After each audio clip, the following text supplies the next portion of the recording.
오늘 이 저녁에 함께 은혜 받은 하나님 말씀은 여호수아 9장 16절에서 27절까지 말씀입니다. 여호수아 9장 16절에서 27절까지 말씀으로 구약 성경 332면 전후에 기록되어 있습니다.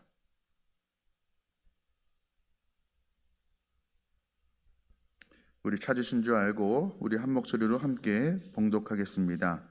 그들과 조약을 맺은 후 사흘을 지나서야 그들이 이웃에서 자기들 중에 거하는 자들이라 함을 들으니라. 이스라엘 자손이 행군하여 셋째 날에 그들의 여러 성읍들에 이르렀으니 그들의 성읍들은 기브온과 그비라와 부에롯과 기럇 여아림이라. 그러나 회중 족장들이 이스라엘의 하나님 여호와로 그들에게 맹세했기 때문에 이스라엘 자손이 그들을 치지 못한지라. 그러므로 회중이 다 족장들을 원망하니 모든 족장이 온 회중에게 이르되 우리가 이스라엘의 하나님 여호와로 그들에게 맹세하였은즉 이제 그들을 건드리지 못하리라. 우리가 그들에게 맹세한 맹약으로 말미암아 진노가 우리에게 임할까 하노니 이렇게 행하여 그들을 살리리라 하고 우리에게 이르되 그들을 살리라 하니 족장이 그에게로 이른 대로 그들이 온 회중을 위하여 나무를 패며 물을 깃는 자가 되었더라.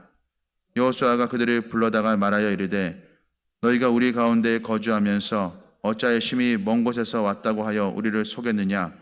그러므로 너희가 저주를 받나니 너희가 대를 이어 종이 되어 다 내 하나님의 집을 위하여 나무를 패며 물 깃는 자가 되리라 하니 그들이 여호수아에게 대답하여 이르되 당신의 하나님 여호와께서 그의 종 모세에게 명령하사 이 땅을 다 당신들에게 주고 이 땅의 모든 주민을 당신들 앞에서 멸하라 하신 것이 당신의 종들에게 분명히 들림으로 당신들로 말미암아 우리의 목숨을 잃을까 심히 두려워하여 이같이 하였나이다.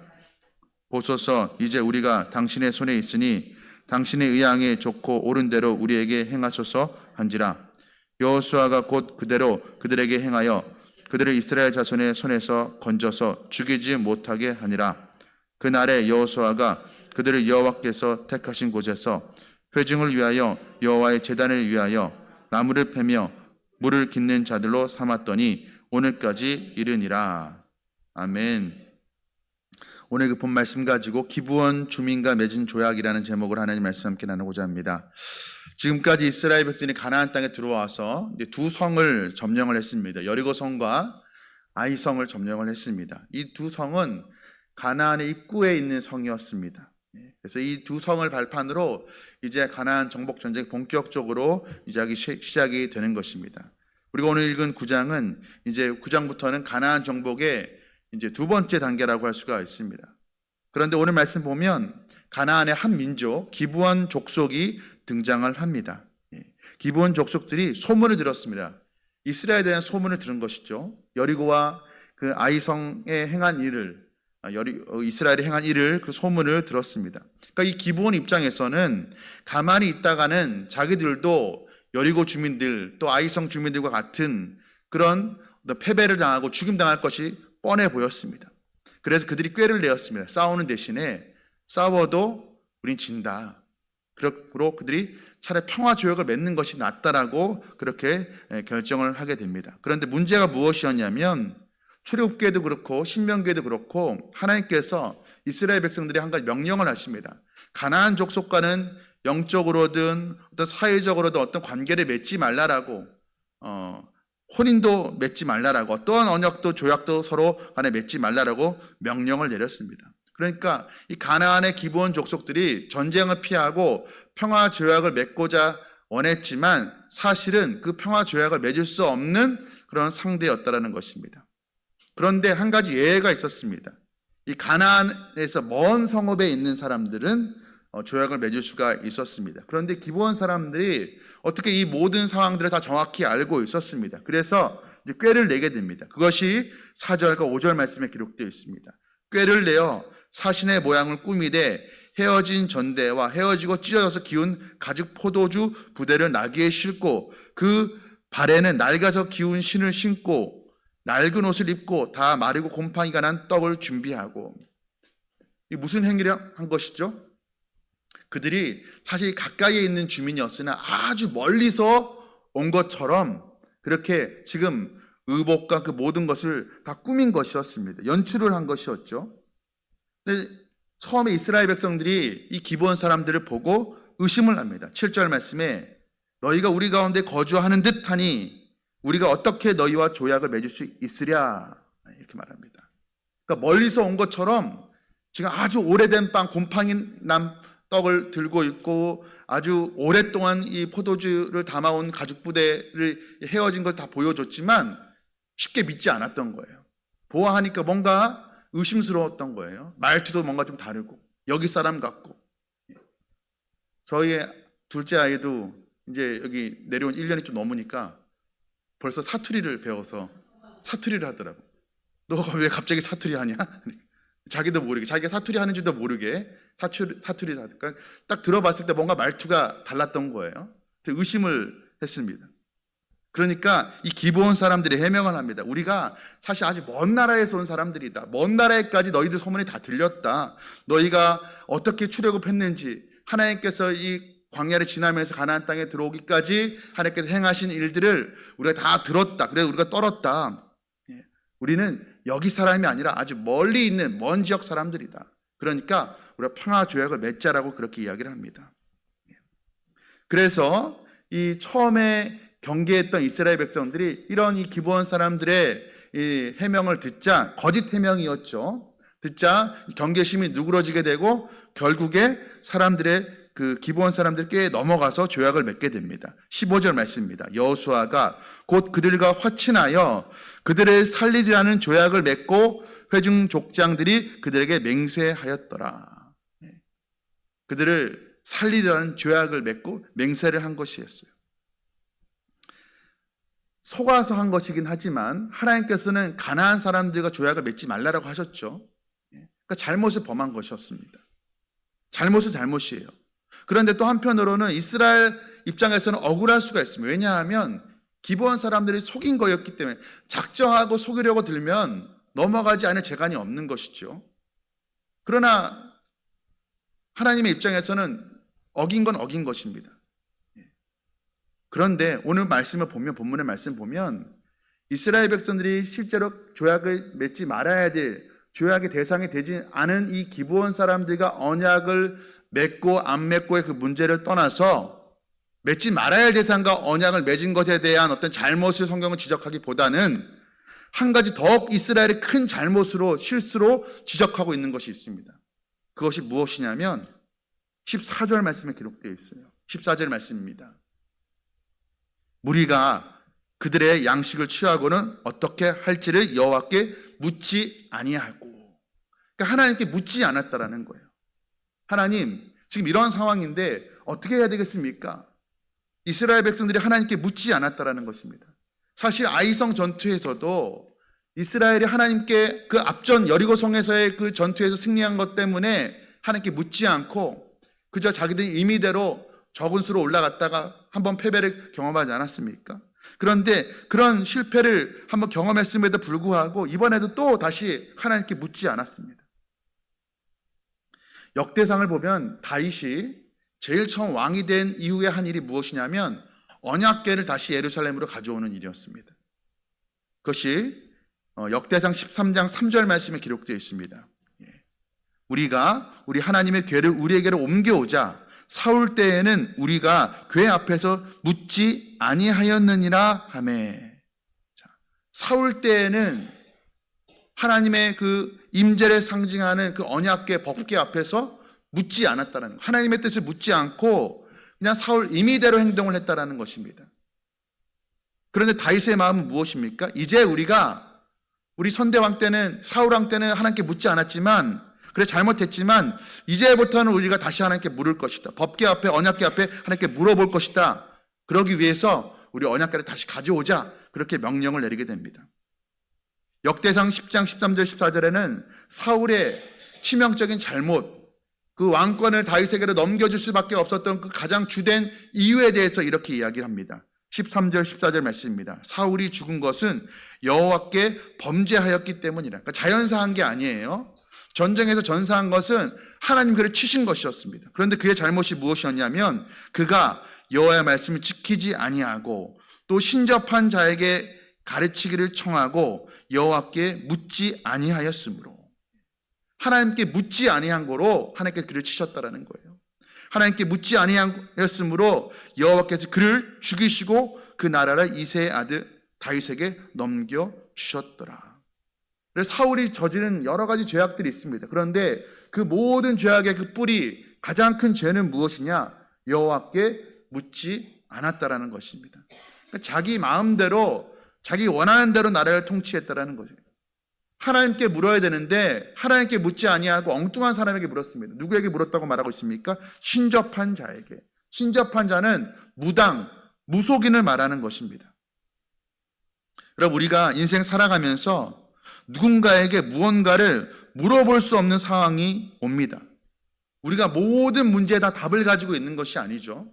그래서 이런 비슷한 상황을 먼저 경험했던 사람, 사춘기 자녀를 지금 두고 있는 부모들이 있다면 먼저 이 사춘기 자녀들을 경험해 본 선배들에게 물어보겠죠. 혹은 지혜가 많은, 지식이 많은 사람들에게 물어보겠죠. 우리는 우리 인생에 일어난 모든 문제들을 다 스스로 우리가 해결할 능력이 없습니다. 세상 사람들은 우리에게 이렇게 말합니다. 뭐 그렇게 하나님에 의지하냐고, 뭐 그렇게 하나님께 물어볼 것이 있느냐고, 사람이 주체적으로 살아야 된다라고, 주체적으로 당당하게 자기 뜻대로 살아가야지 뭘 하나님께 그렇게 물어보냐, 그렇게 말을 할 것입니다. 그런데 그런 사람들도요, 결국에는 급한 일, 자기 힘으로 해결되지 않은 일을 만나게 되면 누군가에게 물어보게 됩니다. 그런데 우리는 하나님께 묻는 것이고 그들은 하나님이 아닌 엉뚱한 사람들에게 묻는 것이죠.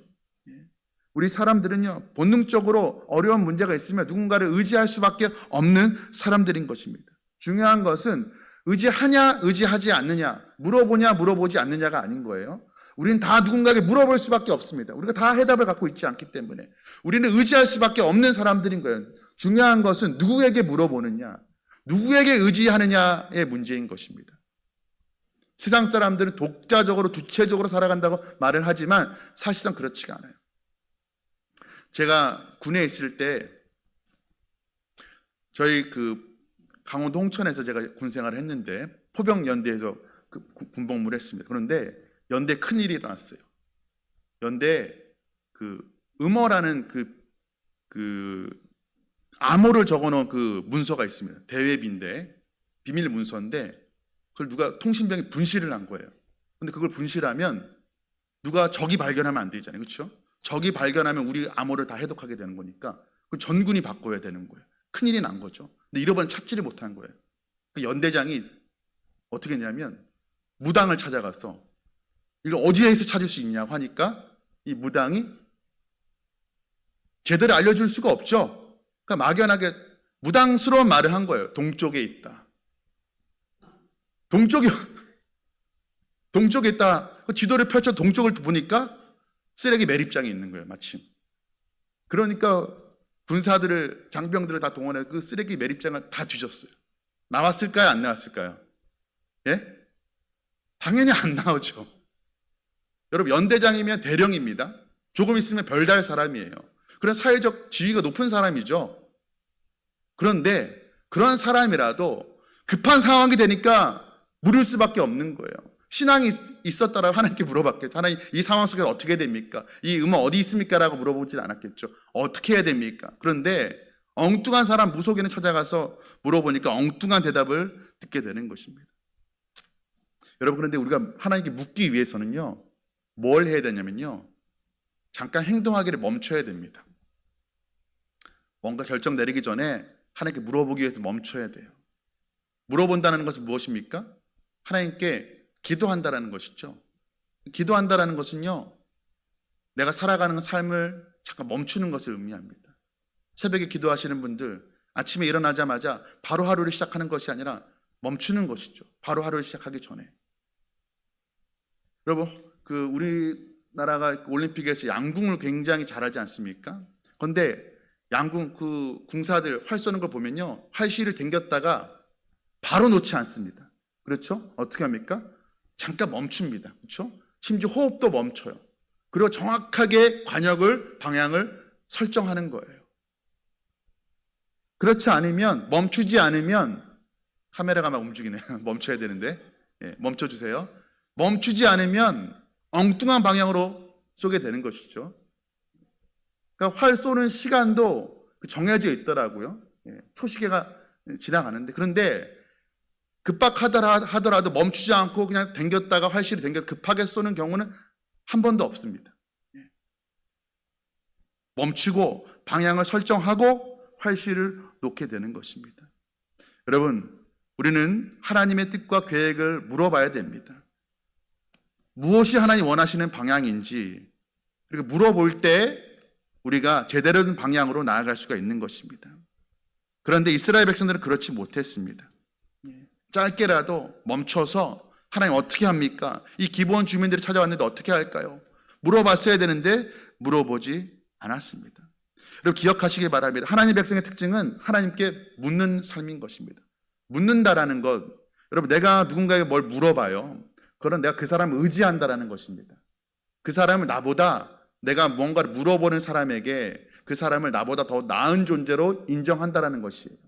우리가 나보다 지식이 많은 사람, 나보다 경험이 많은 사람, 나보다 뭔가 답을 알고 있는 사람에게 물어보지 않습니까? 내가 그 사람을 의지하는 거예요. 여러분, 하나님께 물어본다라는 것, 하나님께 기도한다라는 것은, 즉 다시 말하면 그 사람은 하나님을 의지한다라는 것입니다. 하나님을 나의 하나님으로, 나의 주인으로 인정하고 있다라는 거예요. 반대로 말하면 무엇입니까? 내가 하나님께 기도하지 않는다, 물어보지 않는다라는 것은 무엇이냐면 내가 하나님을 의지하지 않는다라는 것입니다. 여러분, 우리 그리스도인들이 하나님을 의지하지 않는다라는 것은 말이 되지 않는 말인 것이죠. 여러분, 우리가 삶의 어떤 순간에 아무리 바쁘다 할지라도 잠깐 멈추어 서서 하나님께 물어보는, 하나님께 먼저 답을 구하는 저와 여러분 되기를 간절히 소원합니다. 이스라엘 백성들이 이렇게 기브온 사람들과 조약을 맺었어요. 물어보지 않고 조약을 맺은 것이죠. 실수를 범했습니다. 그리고 사흘이 지났어요. 근데 사흘길을 갔는데 그 사흘 전에 멀리서 왔다라고 위장을 하고 만났던 그 사람들, 그래서 평화조약을 맺었던 그 사람들이 거기 있는 것이었습니다. 그러니까 사흘길만 가면 거기 살고 있는 그 기브온 주민들이었던 거예요. 그 사람들을 만났을 때 이스라엘 백성들의 마음이 어땠을까요? 속았구나. 이 사람들 우리를 속였구나. 배신감이 있었겠죠. 괘씸했을 것입니다. 응징하고 싶은 마음도 있었을 거예요. 너희들 감히 우리를 속였어? 너희 이 주민 사람들이었어? 너희가 거짓말해서 맺은 언약이니까 이 조약은 무효야 하고 그들을 벌할 수도, 응징할 수도 있었을 것이었습니다. 그런데 이스라엘 지도자들의 결론은 이러했습니다. 19절 말씀입니다. 모든 족장이 온 회중에게 이르되 우리가 이스라엘의 하나님 여호와로 그들에게 맹세하였은즉 이제 그들을 건드리지 못하리라. 여러분, 기브온 사람들이 잘못한 것이었습니다. 속인 것 잘못한 것이었어요.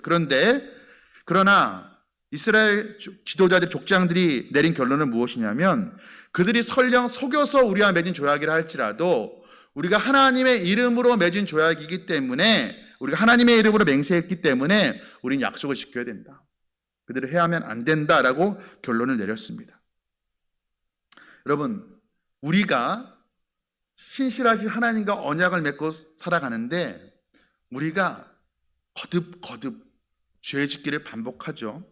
그런데 그럼에도 불구하고 하나님은 우리와 맺은 언약을 깨트리지 아니하시고 그 언약이 여전히 신실하십니다. 그렇죠. 만약에 우리가 죄 지을 때마다, 우리가 넘어질 때마다, 잘못할 때마다 하나님께서 즉각적으로 우리를 응징하셨다면 우리는 이 자리에 있을 수가 없을 거예요. 그렇죠? 우린 신실하지 못했지만 그러나 하나님 우리에게 신실하셨습니다. 우리가 그 신실하신 하나님을 믿는 사람들이라면 우리도 이 세상을 향하여서, 세상이 비록 우리를 속인다 할지라도 우리 세상에 대해서 우리는 신실해야 되는 것입니다. 그러니까 세상 사람들이 속여서 우리에게 손해를 끼칠 때가 있습니다. 그러나 신실하신 하나님을 믿는 우리는 그 세상 사람들의 그 얄팍한 속임수 알더라도 때로는 눈 감아주고 바보같이 속아 넘어가라는 것이 아니죠. 그러니까 조금이라도 내가 손해보지 않으려고 너무 엄격하게 악착같이 우리가 그렇게 세상 사람들을 대해서는 안 된다는 것이죠. 비록 세상 사람들이 우리에 대해서 그렇게 한다 할지라도 우리는 그렇게 똑같이 갚아주면 안 되는 사람들인 것입니다. 그러면 우리가 손해볼 보게 되겠죠. 손해볼 때가 있습니다. 그런데 손해보더라도 우리가 손해보면 하나님께서 갚아주실 것입니다. 어떻게 해서든지 하나님의 방법으로 우리를 책임져 주신다는 것입니다. 그런데 오늘 말씀 보면은 특이한 점이 있습니다. 지금 이스라엘 백성들이 비록 실수해서 하나님께 묻지 않고 조약을 맺었죠. 그런데 그 이스라엘의 실수에 대해서 하나님께서 크게 진노하지 않으세요. 아간 때처럼 또 그 아이성을 묻지 않고 올라갔다가 패배했을 때처럼 하나님께서 이스라엘에 대해서 그렇게 심하게 진노하지 않는 것을 보게 됩니다. 오히려 기브온 사람들을 받아들이고 살린 것을 마치 기뻐하는 것처럼 느껴지기까지 합니다. 오늘 기브온 사람들이 이스라엘 백성들에게 찾아와서 그 조약 맺기를 요청하면서 했던 말씀 9절과 10절 말씀을 보도록 하겠습니다. 그들이 여호수아에게 대답하되 종들은 당신의 하나님 여호와의 이름으로 말미암아 심히 먼 나라에서 왔사오니 이는 우리가 그의 소문과 그가 애굽에서 행하신 모든 일을 들으며 또 그가 요단 동쪽에 있는 아모리 사람의 두 왕들 곧 헤스본 왕 시온과 아스타롯에 있는 바사랑 옥에게 행하신 모든 일을 들었음이니이다. 9절과 10절 말씀을 끝 구절을 보면은 뭐라고 되어 있습니까? 행하신 모든 일을 들으며 모든 일을 들었음이니이다. 들었다. 우리가 하나님이 이스라엘을 통하여서 하신 그 일들에 대해서 우리가 익히 다 들어서 알고 있다. 들었다라고 말을 하고 있습니다. 여러분, 이 말을 보면 떠오르는 한 사람이 있어야 됩니다. 바로 누구냐면 라합입니다. 여리고성에 있었던 그 라합. 라합이 그 두 정탐꾼에게 뭐라고 이야기했습니까? 이와 같은 말을 한 거예요. 기브온 주민들이 지금 여호수아에게 한 말과 동일한 말을 했었습니다. 우리 여리고 주민들이 하나님이 당신들과 이스라엘과 함께 하신다는 소식을 듣고 다 떠났다. 우리가 다 들어서 하나님이 정말 계신다라는 것, 하나님 역사하신다는 우리가 다 알고 있다. 우리가 들어서 알고 있다라고 라합이 그렇게 말을 했습니다. 라합이 하나님 행하신 일을 듣고 믿음이 생겼던 것처럼 기브온 사람들도 어떻게 보면 하나님이 저들 편에 있으니 하나님이 진짜 참신이시니 우리는 이길 재간이 없다. 그런 믿음으로 지금 이스라엘 백성들 앞에 나왔던 것이었습니다. 그러니까 기브온 사람들은 어떻게 보면 라합의 확장판인 거예요. 라합은 한 사람이었지만 기브온 주민들은 한 민족이었죠. 그러니까 하나님께서 라합이 비록 이방 여인이었지만 여리고 주민이었지만 다른 여리고 사람들 다 죽어 심판받았다 순간에도 라합은 이방 사람이었지만 하나님을 향한 믿음이 있었기 때문에 그가 구원받았던 것처럼 이 기브온 사람들도 비록 가나안 사람들이고 조약 맺으면 안 되는 사람들이고 심지어 속여서 조약을 맺은 것이었지만 그 하나님에 대한 소문을 듣고 그들이 하나님을 향한 믿음을 가지고 나왔기 때문에 하나님께서 그들을 살려준 것을 오히려 기뻐하셨다는 것입니다. 이스라엘을 향하여서 너희들 어떻게 이렇게 멍청하게 너희 속임수에 넘어가서 이 기브온 사람들을 받아주고 살려주었느냐라고 책망하지 않으신 것입니다. 물론 가나안을 멸절하라고 하나님께서 말씀하신 것은 분명하죠. 그러나 그 죄에 대해서 엄정하게 심판하기 위해서 말씀하신 것은 분명하지만 그러나 또 한편으로는 죄 중에 있는 비록 가나안 사람들이지만 우상 숭배하고 음란한 문화를 가지고 있는 사람들이지만 그래서 살려주면 안 되는 사람들이지만 그러나 그럼에도 불구하고 그 중에 그래도 회개하고 돌아오는 자들이 있다면 하나님께서 그들을 살리시기를 원한다라는 것을 우리가 오늘 말씀을 통해서 깨닫게 됩니다. 그러니까 하나님은 은혜를 구하는 자에게 얼마든지 은혜를 주시는 분이신 것입니다. 기브온 사람들 원칙대로 하면 은혜의 대상이 아니었지만 그들이 하나님에 대한 이야기를 듣고 그들이 하나님 앞에 믿음으로 나왔을 때 하나님께서 그들을 구원하여 주신 것이었습니다. 그런데 기브온이 잘못한 것이 있죠. 이스라엘에 속였다라는 것이에요.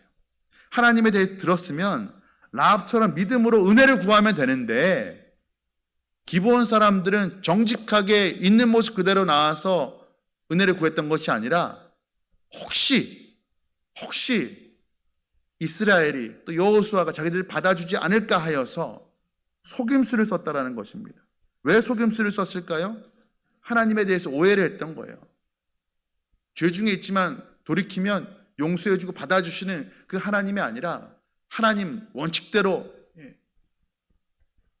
불의에 대해서 조금이라도 용서하지 아니하시고 벌하시는 분, 엄격하신 분으로 그들이 오해했기 때문이었습니다. 그런데 여러분, 우리가 신앙생활 할 때 종종 그럴 때가 있어요. 하나님을 굉장히 엄한 분으로 오래 생각하면요, 신앙생활의 행위에 나타나는 행위에 있어서는 뭔가 커다란 잘못이 없습니다.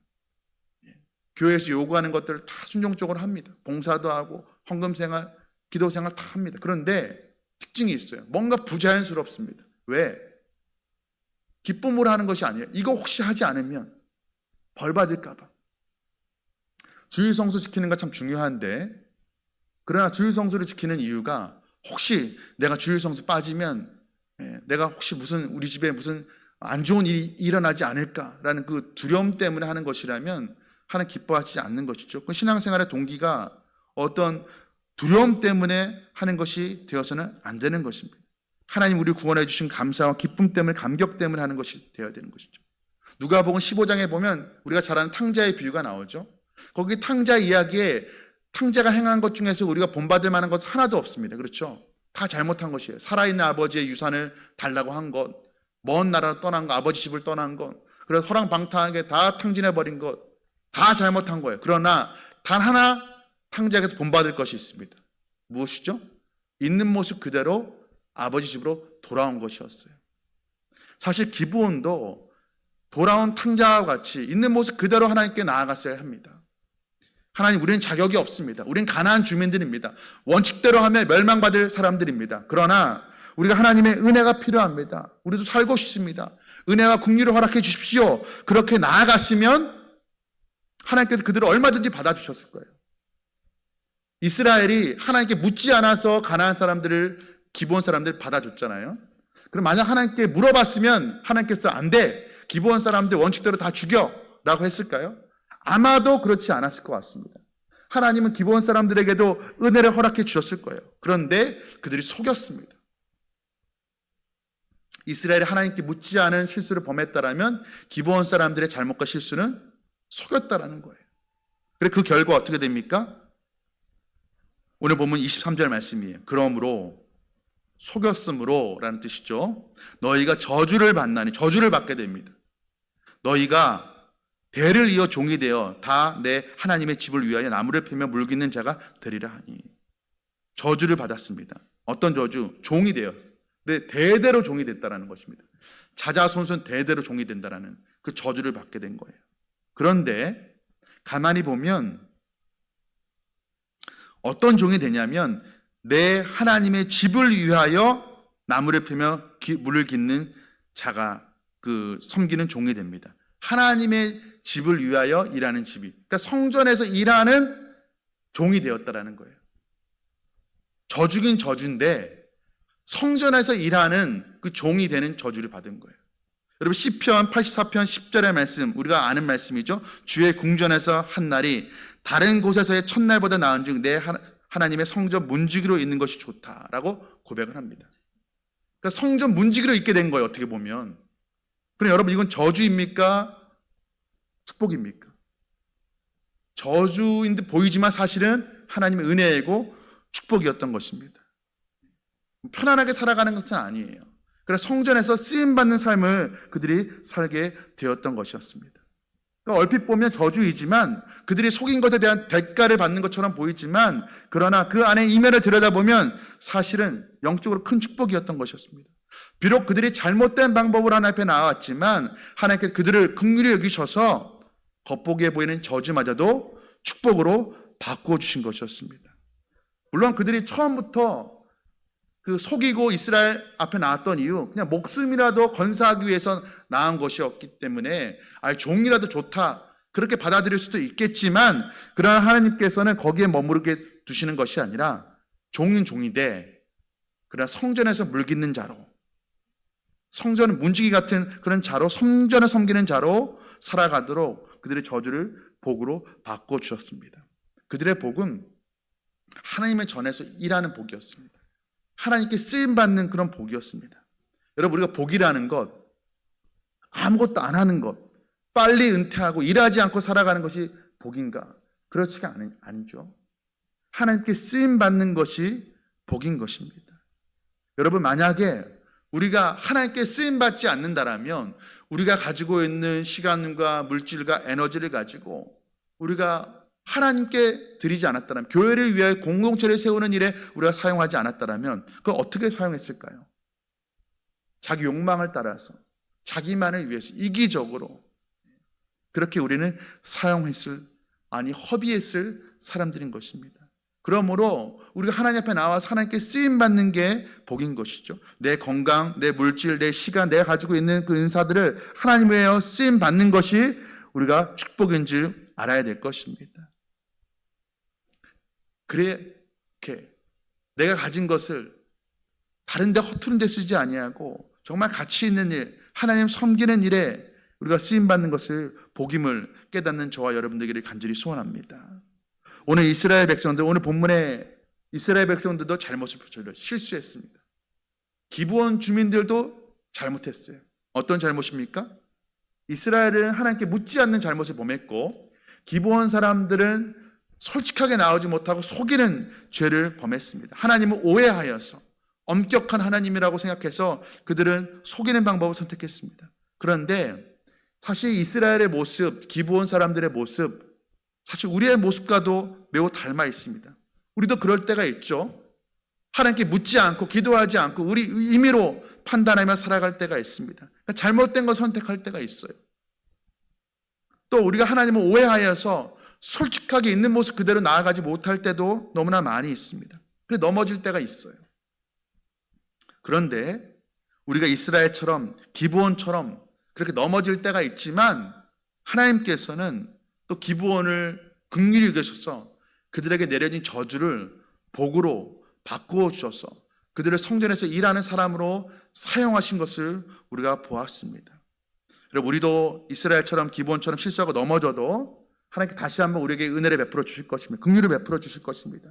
그때 우리가 다시 일어나서 다시 일어난 삶을 살아갈 때, 그때에는 하나님께 묻는 삶, 또 하나님께 있는 모습 그대로 나아가서 하나님을 기반하고 자기를 속이는 것이 아니라 하나님께 정직하게 나아가서 하나님께 은혜를 구하는 삶을 살아감으로 말미암아서 하나님께 귀하게 또 쓰임받는 그런 복을 충만히 누리는 저와 여러분 되시기를 주님의 이름으로 축복합니다.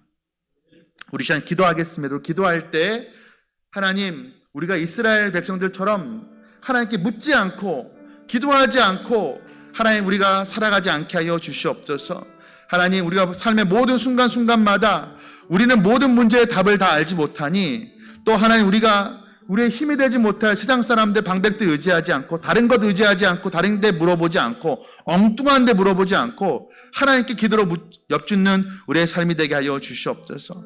또 우리 기도할 때 하나님, 우리 기브온 주민들처럼 하나님 자격 없는 자입니다. 은혜 받을 자격 되지 않지만 하나님 아버지, 우리 하나님 앞에 범죄하여 넘어질 때 있지만, 그러나 그때 우리가 하나님 앞에 숨는 것이 아니라, 기만하고 속이는 것이 아니라 정직하게 있는 모습 그대로 나아가서 하나님의 회복을 경험하는 우리 되게 하여 주시옵소서. 하나님, 은혜와 긍휼이 풍성하신 하나님, 기브온의 잘못에도 불구하고 하나님 그들의 저주를 하나님 성전에서 일하는 자로 사용하여 주시는 그 축복으로 바꾸어 주신 것을 믿습니다. 하나님, 우리의 삶 가운데도 저주를 받고 축복으로 하나님 바꾸어 주시옵소서. 다시 한번 일어나서 아버지 하나님께 쓰임받는 삶 살아가게 하여 주시옵소서. 주신 말씀 붙들고 이 시간 통성으로 기도하며 나가도록 하겠습니다. 오 할렐루야. 사랑과 은혜가 풍성하신 하나님 아버지, 오늘 이스라엘의 모습들, 또 기브온의 연약한 모습들을 봅니다. 이스라엘들 하나님 아버지, 하나님께 묻지 않았던 아버지, 그래서 아버지 기브온의 아버지 속임수에 넘어갔던 그들의 연약함을 봅니다. 아버지, 우리도 그럴 때가 많이 있습니다. 아버지, 인생의 순간에서 아버지 분주하고 바쁘다는 이유로 아버지 하나님께 멈추어 기도하지 아니하고 내 자의로 내 힘으로 아버지 인생 살아왔던 날들이 많음을 고백합니다. 주님 용서하여 주시옵소서. 아버지, 우리가 무언가를 결정하고 선택하기 이전에 멈추어 하나님께 물어보게 하여 주시옵소서. 아버지 기도하게 하여 주시옵소서. 아버지 하루를 시작하면서 또 중요한 아버지 순간 결정을 내릴 때 하루를 마무리하면서 우리의 인생을 하나님께 물어보게 하여 주시옵소서. 우리의 나아갈 방향을 하나님께 기도함으로 물어보는 우리 될 수 있도록 주여 도와주시옵소서. 그래서 올바른 방향, 하나님 기뻐하시는 방향으로 나아가는 우리 될 수 있도록 주여 축복하여 주시옵소서. 또한 하나님 아버지 기본 사람들 아버지 하나님을 아버지 오해하여서 있는 모습 그대로 나아가지 못하고 정직하게 나아가지 못하고 속이는 그 어리석음을 범한 것을 보았습니다. 아버지 하나님 우리가 그럴 때가 많습니다. 하나님 아버지 그러나 아버지 하나님 돌아온 아버지 집 나간 그 둘째 아들을 아버지 하나님 책망하지 아니하시고 있는 모습 그대로 아버지 돌아올 때 아버지 그 아들을 품으시고 용서하시고 받아주신 그 하나님 아버지의 그 은혜를 우리가 압니다. 아버지 우리가 정직하게 하나님 앞에 나아가게 하여 주시옵소서. 아버지 하나님 우리가 그렇게 이스라엘처럼 기본처럼 넘어지고 실수한다 할지라도 하나님은 저주를 축복으로 바꿔주시는 분인 줄로 믿습니다. 다시 한번 우리가 일어나서 회복을 경험해서 이제는 하나님을 묻는 삶, 하나님의 은혜를 정직히 구하는 삶을 살아갈 수 있게 하여 주옵시고 아버지 무엇보다도 아버지 하나님께 쓰임받는 것을 복으로 여기고 하나님 나아가 하나님께 쓰임받는 삶 살아가는 우리 모두 될 수 있도록 주여 축복하여 주시옵소서. 오 주의 은혜를 주를 만하여 주시옵소서. 사랑과 은혜가 풍성하신 하나님 아버지, 우리 이스라엘처럼 기브온처럼 넘어지고 실수할 때 있습니다. 하나님께 묻지 아니하고 또 있는 모습 그대로 나아가지 못하고 하나님을 속이려 할 때가 있습니다. 하나님 아버지 그런 연약한 우리 부족한 우리를 하나님 용서하여 주시옵소서. 하나님 앞에 나아가 아버지 하루의 분주함 속에서도 멈추고 하나님께 나아가 묻는 것을 우리가 그치지 않게 하여 주시옵소서. 기도하기를 그치지 않는 우리 되게 하여 주시옵소서. 하나님 우리의 연약함과 부족함이 있어 우리가 범죄할 때 하나님 그러나 우리가 하나님을 속일 수가 없습니다. 하나님 아버지 정직하게 하나님 앞에 나아가 하나님 있는 모습 그대로 하나님 앞에 나아가 하나님의 긍휼과 자비를 구하는 우리 되게 하여 주시옵소서. 하나님 그럴 때 하나님 우리의 향한 저주가 축복으로 바뀌는 역사가 나타나게 하시고 다시 한번 하나님의 전에서 쓰임받는 아버지 하나님의 종으로 쓰임받는 그런 복된 삶을 살아가는 우리 되게 하여 주시옵소서. 모든 말씀 우리 주 예수 그리스도의 이름으로 간절히 기도드립나이다. 아멘.